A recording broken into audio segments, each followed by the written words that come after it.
Hey, good evening, guys. For today's video, I am just going to do a little bit about my favorite, my go-to, my absolute wonderful home movie camera, the famous 8mm Kodak Brownie. Now, this camera was introduced in the late 1950s, and it was produced in this form until about the mid to late 1960s. I don't know the exact dates, but I know that much.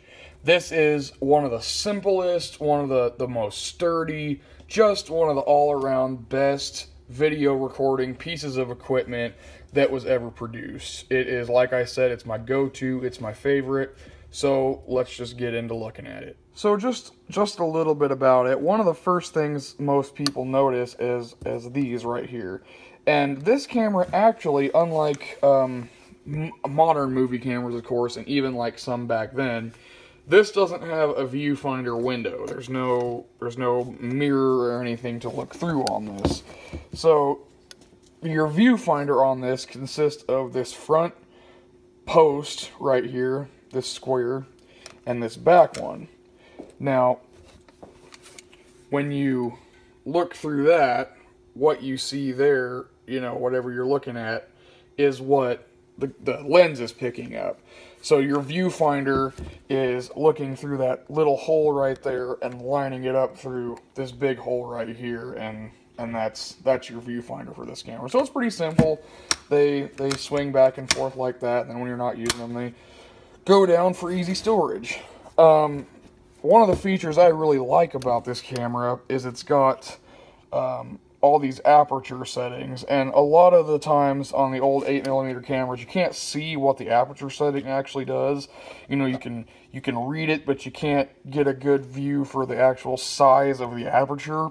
This one, you can look right in there and you can see the different aperture sizes. It also has a lock setting. When you have it on lock, you can't engage the camera, but it goes all the way from the smallest to the largest setting, which I only use the largest setting for like indoors or stuff that's really shady. For the most part, I just play it safe, and you can just keep it right here on average, and you see the arrow is pointing to average, and there's a little red kind of illuminated almost 8 right here for average. So you just play it safe, and you know, when in doubt, just keep it on average, and you really can't go wrong with that.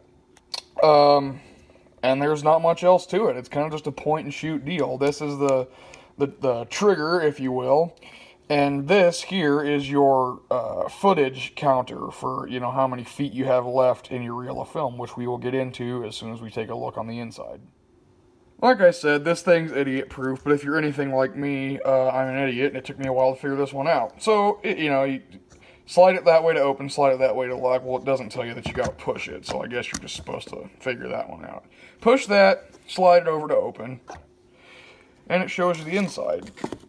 Now your inside's pretty standard for an old 8mm camera. You got your stationary post right here. This one doesn't spin, and it even tells you, go back to the idiot-proof thing, it'll tell you full film spool, empty film spool, and it's even got a handy-dandy little line right here to show you how your film, you know, the track that your film needs to go. So it's a little easier, you know, especially if you're new to this kind of thing. It kind of bumps you in the right direction, I guess. So this is a really good starter camera for people that don't want to fool around with a bunch of crap, that just, you load it, you point it at stuff, and you shoot it. It's like a 3-step process, honestly. Now, let me get a reel of film, and I will show you the process for loading it. Insanely easy, don't worry about it, I'll walk you through. So, luckily for this video, I actually have an old roll of film. Now, this film came out of this camera, which I just bought today. This is a different camera for a different video, so we're not going to worry about that. But this was in here. Long story short, it's very old. It has been exposed again, played with, unrolled. You can see the film is reeled on there, kind of cattywampus. So this is going to be a burner reel of film. This wasn't something I bought. This was whoever the camera was, this is their reel of film. So for demonstration purposes, I'm going to use this one to show you how to load the Kodak Brownie. So if you look at your film, now this is kind of an important part. If you look at your film, you'll notice, maybe, that there is a shiny black side. And there's a dull, I don't know what color this is going to show up on the video here, but it's like a grayish brown. It's just dull. It's a dull, lighter color. So there's your shiny dark side, and there's your dull light side. The dull light side is where the pictures go. This is what catches the images and makes the movies. And you want your dull white side, when you load your camera, you want it to be like this. The dull side faces out, angles out through the lens to see. The black side is going to be toward the inside part of the camera. Now, I can't do this one-handed, so I'm going to try my best to stop the video at every step of the way and show you the process of loading the camera. So, you take your full film spool, and look, it even tells you. You take your full film spool and put it right there. You can only put these on one way. If you'll notice, there's 4 sprocket holes on this side and only 3 on this side. And that's so that you can't put the wrong spool on the wrong thing. It's actually kind of a handy function. So you put them on there, and your film should be going clockwise out of the reel, following this little mark right here that will show you the direction in which the film travels. So you put your film on here. That's a lot of excess like that. You don't want to unroll that much. You only, when you're loading the camera, want to unroll enough at a time to hang on to. You know, you don't want to unroll 10 feet of film. You just want enough to hang on to, just enough to load it into the other reel. So let's move on to the next. So we've got our film going up here, and you'll notice there's like a pullback gate here, and that's really handy. That's going to help you a lot, because this film has a tendency to be really brittle, to want to spring back. So you're going to pull yourself some film, just about like this, just about so the end of your film is probably about a thumb width past this diagram of this other wheel here. Then it's simple. Watch, idiot proof.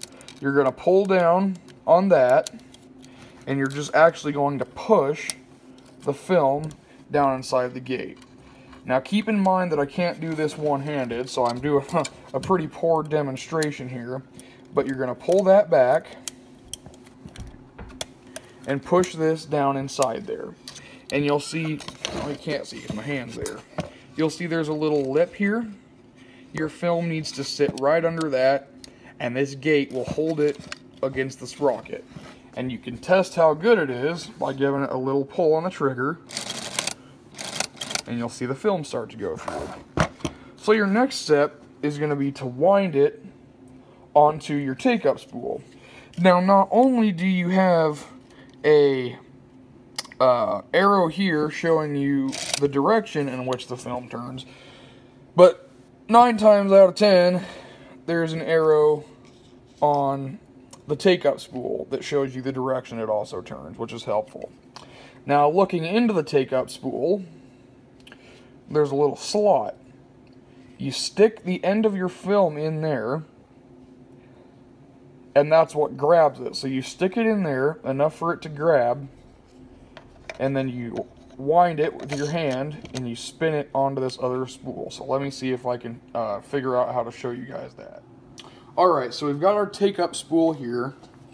We know which direction it turns because of the arrows. So we're going to take our end of film, and it's got a little, kind of a handy little arrow shape right here, and that's really good because it makes it easier to put it in. So you're going to stick it in the slot. This is sometimes a little difficult because these ends tend to curl up. You're going to stick it in the slot, and then you're going to gently turn and hold the film while it goes in there. Once you have it in a little bit, you can stick your spool on your take-up spindle, and your loaded film should look like this. Now remember, the dark, shiny side of the film points toward the inside of the camera. The dull, lighter side of the film is the side that goes around and faces outwards through the lens. Now you can once again pull the trigger and just make sure everything's running smooth. Looks like it's alright, so let's put the lid back on. Oh, actually, we're not going to put the lid back on yet. I forgot probably the most important part. This little guy right here, this gear, that runs your film counter. So what you're going to do is you're going to turn your film counter, try to get it so you can see that, turn your film counter to L for loaded. So it's at L for loaded. Put your cover back on, press it, put it to lock. Give it a couple winds. Let me just wind this up a little bit here. Give it a couple of winds. And you're going to run this until it gets to 25.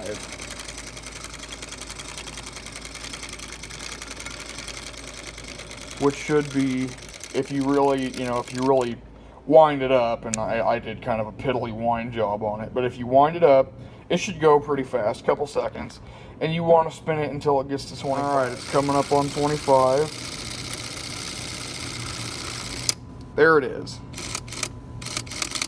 Alright, it's at 25. That means you have 25 feet left of film to record. And you'll notice, as it runs, it counts down the feet. So you are ready to take a film now. Once that thing reads 25, you're ready to do your filming. So do your filming. Hey, you did your filming. Go you. Now, you're on E for empty. Take it. You open it back up. And you'll notice all your film is now on your take-up spool. Now this is where that dandy little thing comes in with the 4 holes on the one side and the 3 on the other, meaning you can't put them on the wrong spindles. So you're going to flip it now. Now you only recorded on one side of the film. I'm going to make a video that I'm going to upload right after this that explains kind of a little more of the mechanics of 8mm film. Just because this video would be so long if I went through all that. Basically, long story short, is you can record on 2 sides of the film, kind of like cassette tape. So you recorded on this side.